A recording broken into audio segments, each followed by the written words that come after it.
Grábeme, don David, la semana pasada debo de admitir que fui muy feliz. He sido de los que ha estado insistiendo, ¿no? Epigmenio, no permitas los malos tratos de Ciro. Le estás haciendo el rating. Y bueno, después de que el propio Epigmenio anunciara en redes sociales que Ciro Gómez Leiva, como parte de la pataleta que hizo cuando lo exhibió Epigmenio, cuando se enojó, desde el hígado decidió cortar las opiniones que de manera regular tenía en su programa de Radio Fórmula. Y una de esas voces que pues cerró, a la que le cerró el micrófono fue la de Pigmenio Ibarra. A mí se me hace que la de Germán Martínez y la de Santiago Taboada fue para taparle el ojo al macho. Fui muy feliz porque Epigmenio decidió no ir a su último encuentro programado para el miércoles pasado y fui muy feliz porque con su pluma tan puntual en su columna de Milenio y en su videocolumna también que circula en redes sociales, hablaba de cómo la realidad ha ido doblando a estos personajes, ¿no? Que no es ni Epigmenio, que no es ni fulanito o sutanito, es la realidad la que ha ido doblegando a estos personajes que se creían en algún momento dueños de la verdad absoluta. Bueno, para hablar de estas y otras cosas, déjenme saludar al querido, admirado, respetado Epigmenio Ibarra, a quien le agradezco mucho que se dé el tiempo para hablar con nosotros sin censura. Querido Epigmenio, ¿cómo estás? Te saludo con mucho gusto. Buenos días. Muy buenos días, querido Vicente. Qué gusto saludarte. Muchas gracias por permitirme hablar con tu auditorio y estar en contacto contigo.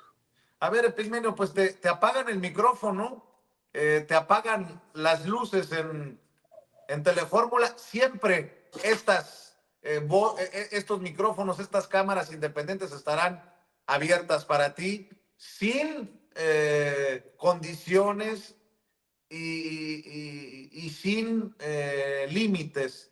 Pero, ¿cómo te sientes? ¿Cómo te sientes después de esto? Que a mí en lo particular, te digo, me hizo muy feliz, pero pues, soy muy egoísta al expresar mi opinión, querido Epigmenio. Fíjate que para mí era importante, siempre hemos pensado, Verónica y yo, y antes Hernán y Carlos Payán, que éramos los socios de Argos, que era muy importante cualquier espacio, pero no nada más cualquier espacio, sino incidir en los espacios donde se concentran las grandes audiencias. Porque regresando de la guerra, pues podíamos habernos contentado con hacer documentales muy de izquierda, que nos dejaran profundamente satisfechos y vieran muy poquitas personas.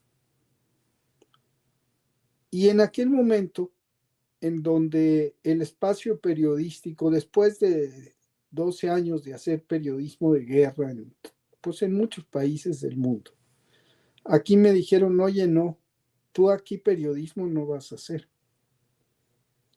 Y entonces le empezamos a buscar y llegamos a la conclusión, hicimos la primera entrevista con el subcomandante Marcos, hicimos cosas para Canal 22, nos buscamos por todos lados.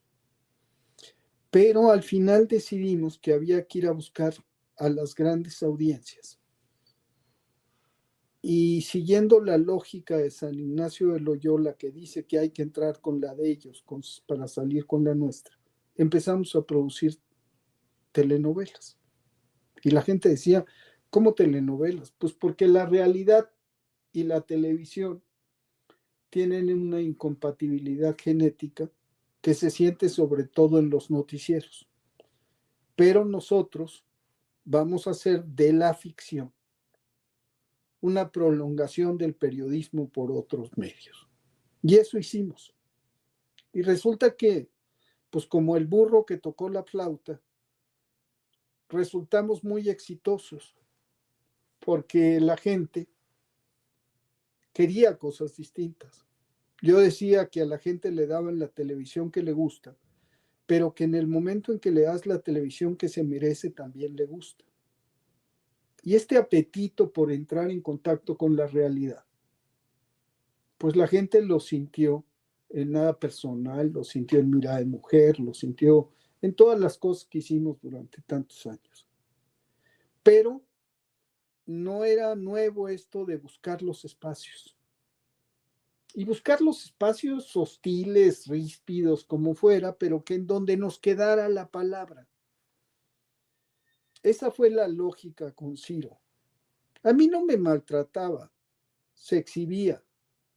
Y yo, pues ahí estaba, aguantando vara cuando había que aguantarla y hasta que hubo que aguantarla, pensando en un bien mayor que por ahí entraba en contacto con muchísimas personas, como lo hago en Twitter, como lo hago donde se pueda. Nosotros buscamos siempre la forma de comunicarnos con las personas y porque también pensamos que no hay vacíos de comunicación. Como no hay vacíos de poder, no hay vacíos de comunicación. Se llenan de inmediato y los llenan ellos. Y había que disputar en su terreno. Entonces, por un lado, te agradezco muchísimo y agradezco a los compañeros que nos abren espacios alternativos y las compañeras. Pero por el otro lado, mi tarea es seguir insistiendo. Por eso escribo en Milenio. Y por eso, pues ya veremos por dónde salimos, si encontramos un espacio o no, si es ríspido o no. Pero si nos queda la palabra, ahí estaremos diciendo lo que tenemos que decir. Pero sí Como hubo un maltrato, ¿no? Sí hubo un maltrato, Epigmenio, de Ciro a tu persona cuando te gritonea en el penúltimo programa al que asististe, ¿no? O sea, cuando te pues dice respóndeme. se maltrató él, porque él se exhibió. A mí, ¿qué más da que me gritara? Yo le decía, a ver, permíteme, quiero leer a Hannah Arendt y no me deja leer a Hannah Arendt. Y luego le digo, a ver, yo nunca dije que estuvieras escondido. Y le leí el párrafo. Lo Y, te traicionó juro, el subconsciente.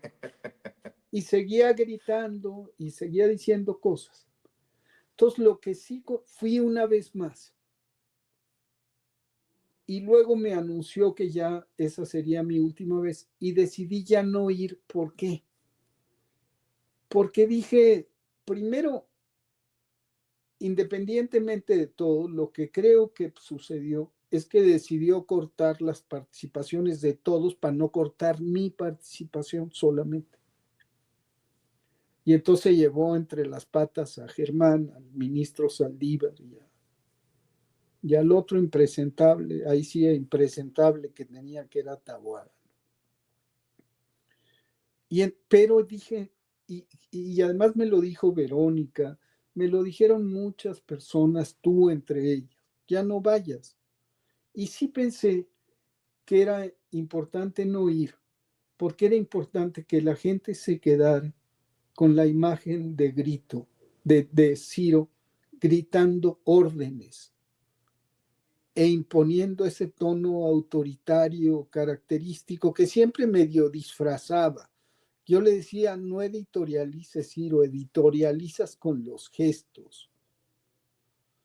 Pero yo la verdad, ese día estaba muy sereno, ni siquiera me calenté. Porque dije, este hombre no sabe leer, mano. Se está poniendo el saco. Y debo agradecerle al Fisgón, porque el Fisgón me dijo a la frase que uso en mi último artículo, que es una frase de Pablo Freire, que dice, la cabeza piensa donde los pies pisan. Y sí, pues Ciro en Madrid, yo empecé a sentirlo. Y yo no me había dado cuenta del penúltimo artículo que había escrito sobre López Obrador. Y lo leí y dije, qué poca madre. ese en donde decía que López Obrador está en un escondite, porque no quiere que le griten pinche viejo mentiroso. Entonces dije, eso yo cómo lo dejé pasar, ¿por qué no me di cuenta? Y entonces escribí esto de la rabia y dije que él desde Madrid, que se había convertido en escondite de la derecha, pues decía estas cosas. Pues claro, si oye a Calderón, si es el héroe de la libertad de expresión entre los conservadores que están en Madrid, ¿cómo no se va a sentir envalentonado y va a salir a decir todas esas cosas? Y dije, lo mismo le pasa a Riva Palacios y lo mismo le pasa a todos los demás, porque ¿dónde pisan? Pues las calles no las pisan. Yo no he visto a ninguno de ellos, ni a López Dóriga, ni a Riva Palacios, ni a Iriart, nunca en una manifestación. Y a Riva Palacios lo vi en la guerra 2 veces. Y cuando leí los artículos que escribió, dije, ay carajo, ¿y este dónde estuvo? Porque estábamos juntos. Y no vimos nada, porque la guerra es aburridísima a veces, ¿no? El Che decía que el combate es el momento estelar de la guerra y por tanto se produce muy pocas veces. Y en aquella guerra en El Salvador y luego en Honduras, donde fuimos con Raimundo, pues ese día que salimos no vimos nada. Y yo leí su columna, el reportaje en Excelsior, contando nuestras peripecias para llegar a un campamento de la contra y los peligros que corrimos. Y pues no corrimos ni un peligro ni llegamos a ningún campamento. Era libre invención. Y luego por ahí, otra vez, llegó y me dijo, porque cuando estuvimos en Bagdad, enfrente de su novia que tenía en aquel entonces, y yo dije, pues tú no estuviste en Bagdad, porque a Bagdad entramos 2 mexicanos en la primera guerra del Golfo, 2, él no. Entonces son patrañas, son cuentos. Y Ciro, por otro lado, pues rabioso, y Raimundo inventando patrañas, y López Dóriga rabioso, y todos estos rabiosos, pues había que señalarlos, y yo no podía dejar de decirlo, y Ciro se puso loco. Pero se exhibió. Entonces ahora decidí ya no ir, hacerte caso a ti, hacerle caso a Verónica, hacerle caso a muchas compañeras y compañeros que dijeron ya no vayas, para que la imagen que se quede de nuestra última participación no sea la de que nos estamos dando la mano o saludando o agradeciendo, sino diciendo, pues te quedaste así rabioso, tomaste una decisión autoritaria, unilateral, y te mostraste como realmente eres. Esa es la imagen. Y que sea la tuya, rabia sin eco. Rabia Sineco escribe precisamente en su columna y que se convierte después en una videocolumna de Pigmenio Barra. Por cierto, pido apoyo, porque con esto se le han venido encima y han buscado nuevamente invisibilizarlo. Búsquenlo en la X, antes Twitter, @Epigmenio Ibarra, para que le demos vuelo a sus opiniones, a sus comentarios. Y precisamente, Pigmenio, fíjate que hay preguntas de la gente, si me permites, antes de que te vayas, sé que estás ocupado. Fíjate, Luis Hernández dice, Vicente, quiero preguntarle a Pigmenio Ibarra, y muy interesante la reflexión, ¿cuál es la diferencia en audiencia en sus propias redes sociales antes y después de Radio Fórmula?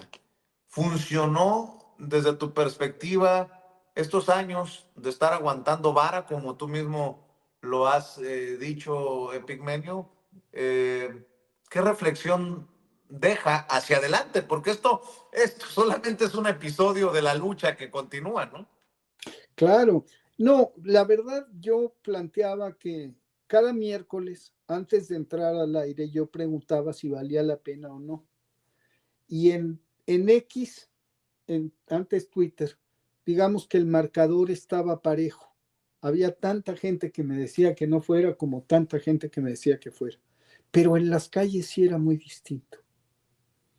En este periodo tuve el privilegio de filmar, pues, en un montón de estados con Claudia la campaña.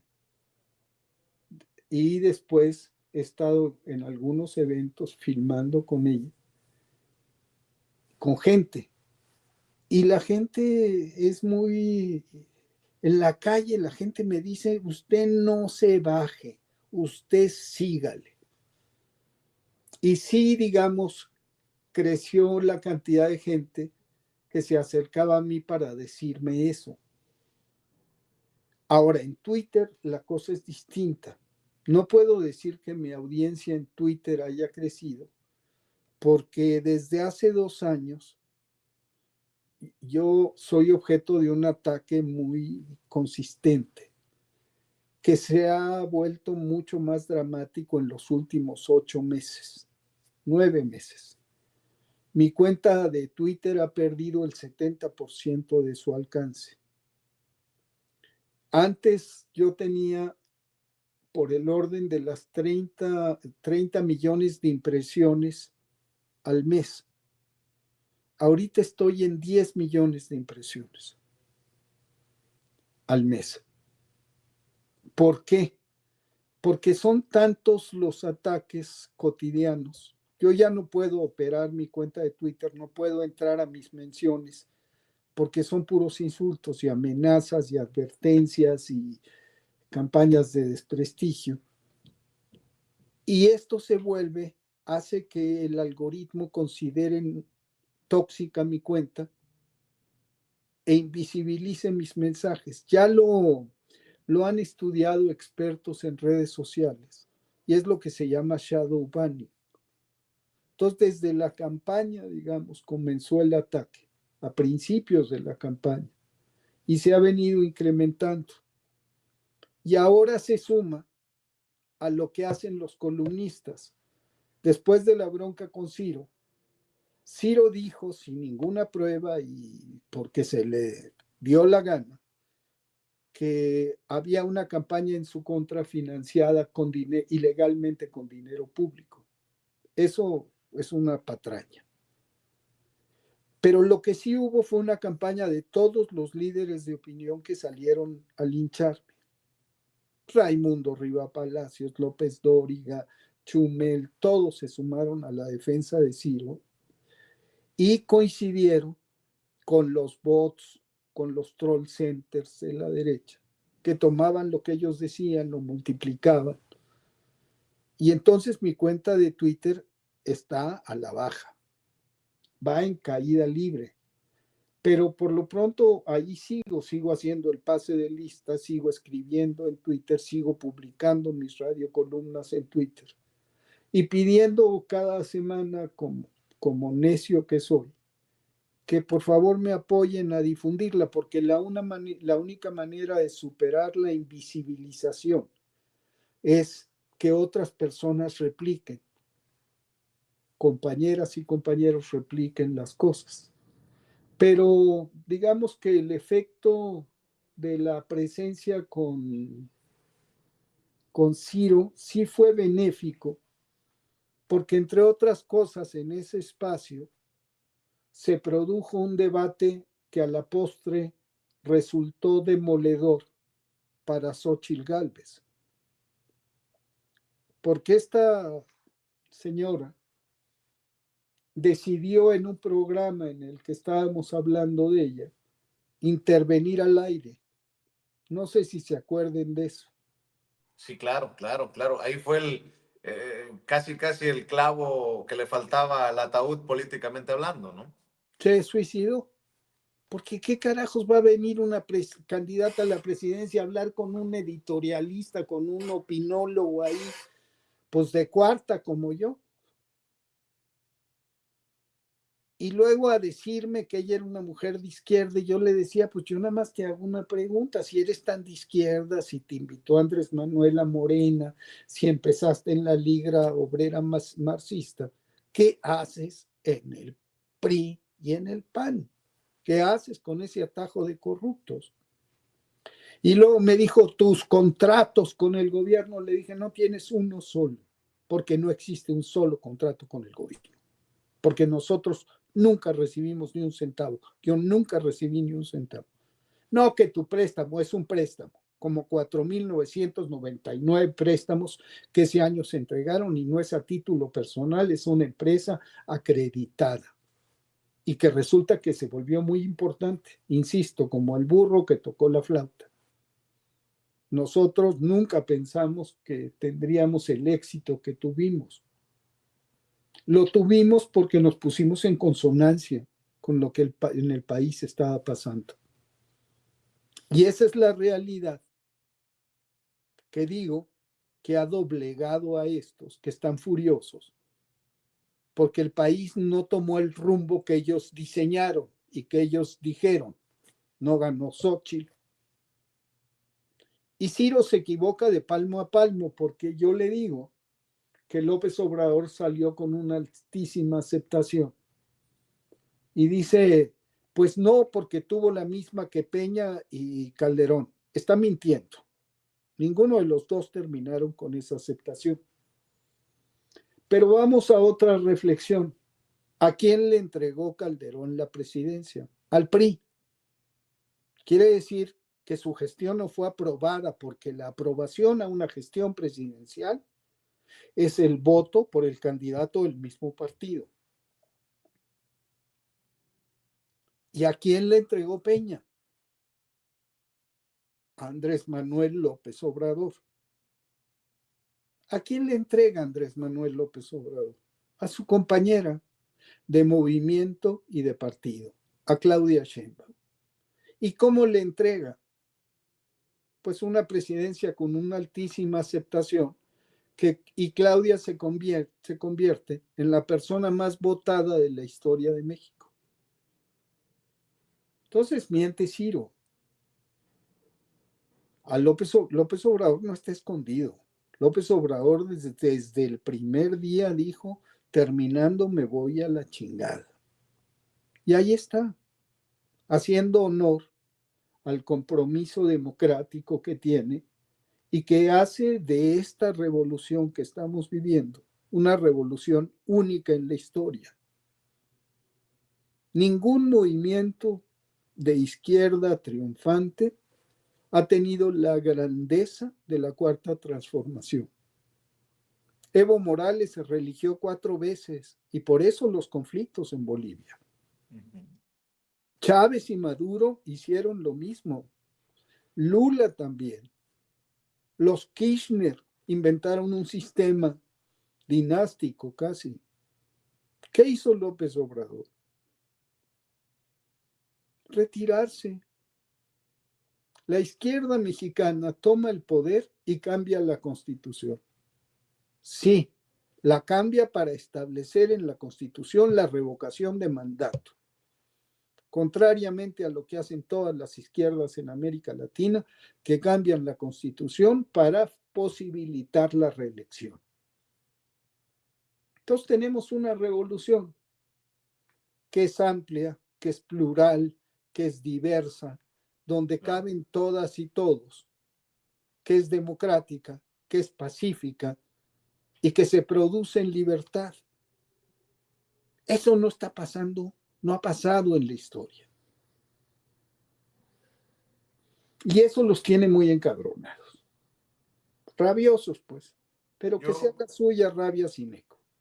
Yo lo que puedo decir, Epigmenio, y lo sabes bien, que nosotros hemos transmitido por años en el Zócalo, allá afuera del Palacio Nacional, para Ciro que dice que López Obrador no saldría porque tiene miedo que le griten pinche viejo mentiroso o algo por el estilo, que se anime él, no a transmitir esos estudios, que salga al Zócalo, que salga a Palacio para que vea a quién le gritan pinche viejo mentiroso. Pero bueno, Epigmenio, sé que tienes muchos compromisos. Bien.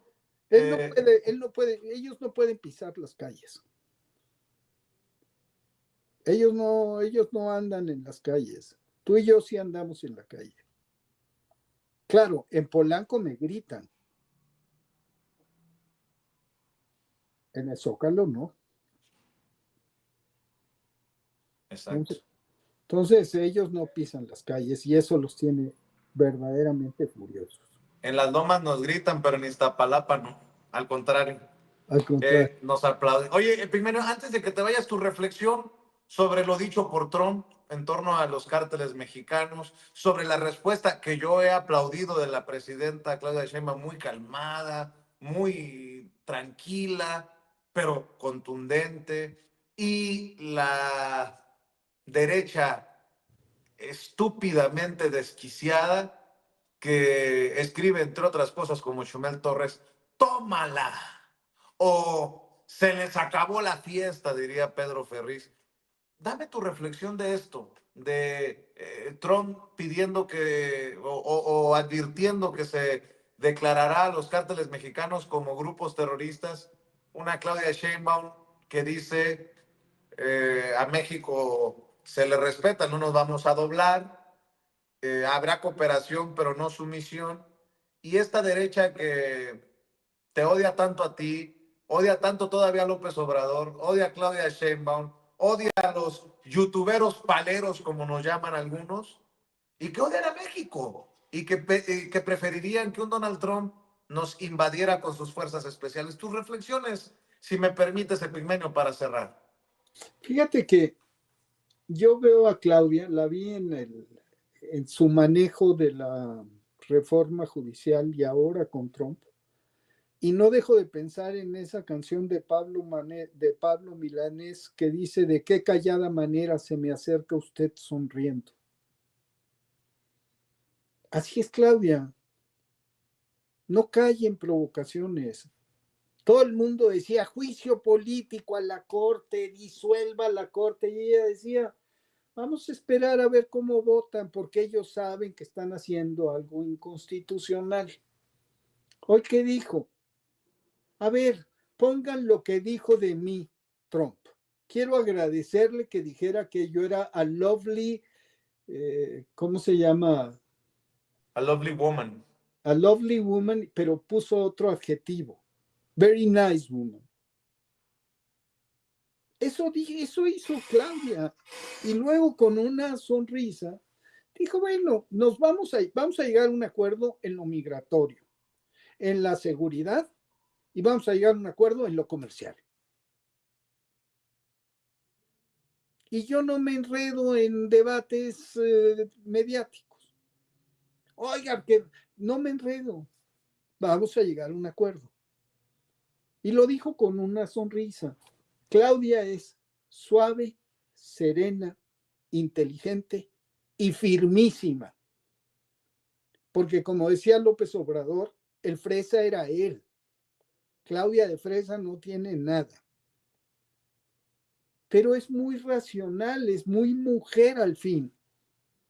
Y entonces no se va con la finta. Y la oposición y Chumel y todos ellos son patéticos. Nada más les falta ir a hincarse a la Casa Blanca como aquellos del siglo XIX que se fueron a hincar enfrente de Maximiliano. Nada más que estas cosas que ellos quieren. Lo que hicieron los conservadores en el siglo XIX costó enorme sufrimiento y mucho derramamiento de sangre a México. Lo que hizo Calderón de declarar la guerra de los gringos, ha costado muchas muertes. Este hombre es un genocida, es un criminal, es un traidor a la patria.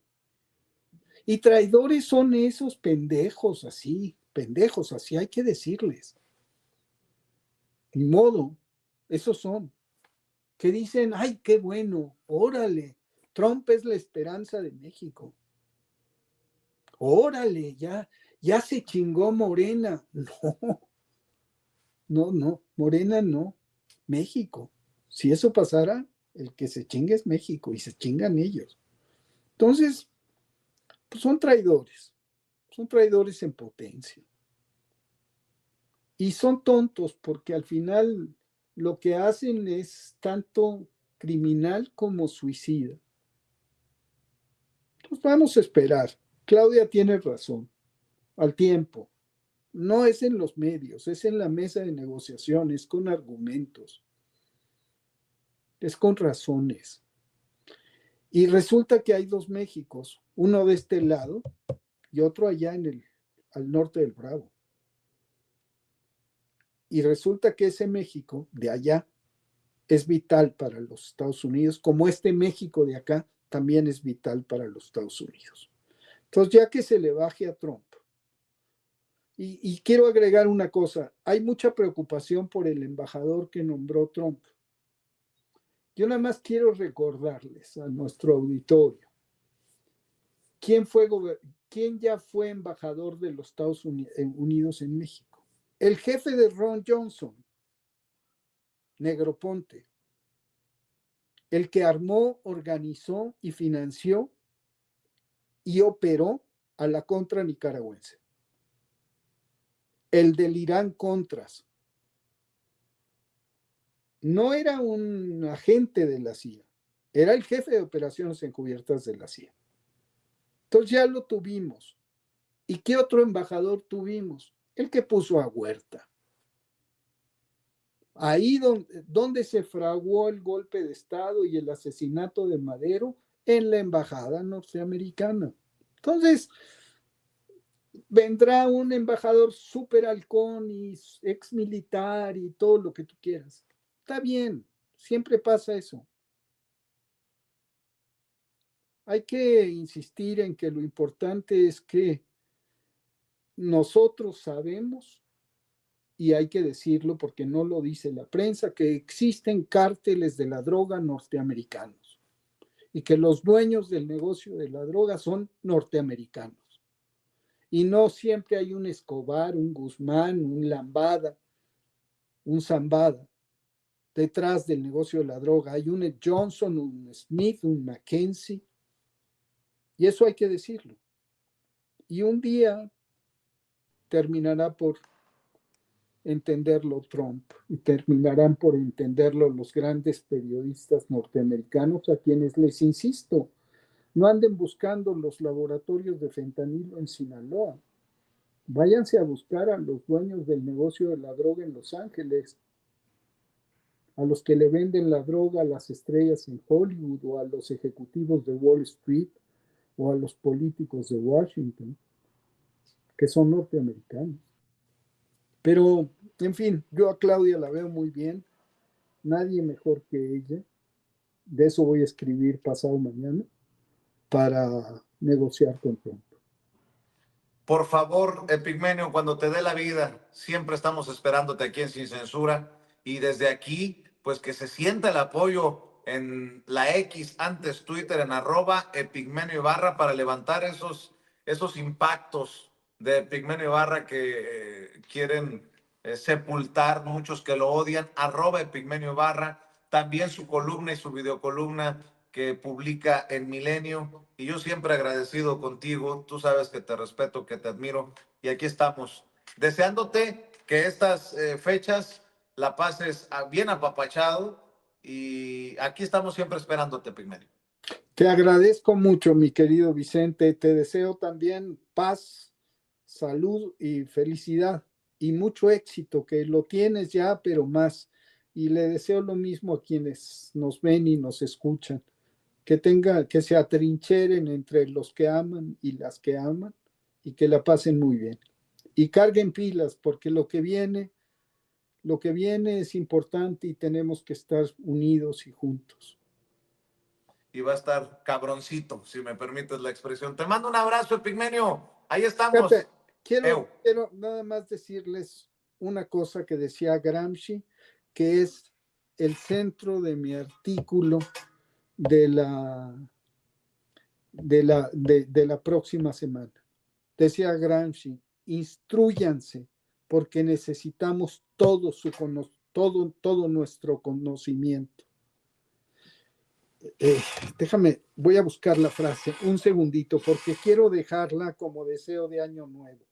A ver, qué interesante esto que nos está diciendo Epigmenio Ibarra, que serás el centro, pues, dice, de su columna, su próxima columna que publicará en Milenio y que circulará en redes sociales, y que nosotros, le pido, ayudemos a mover, pues, desde las redes sociales.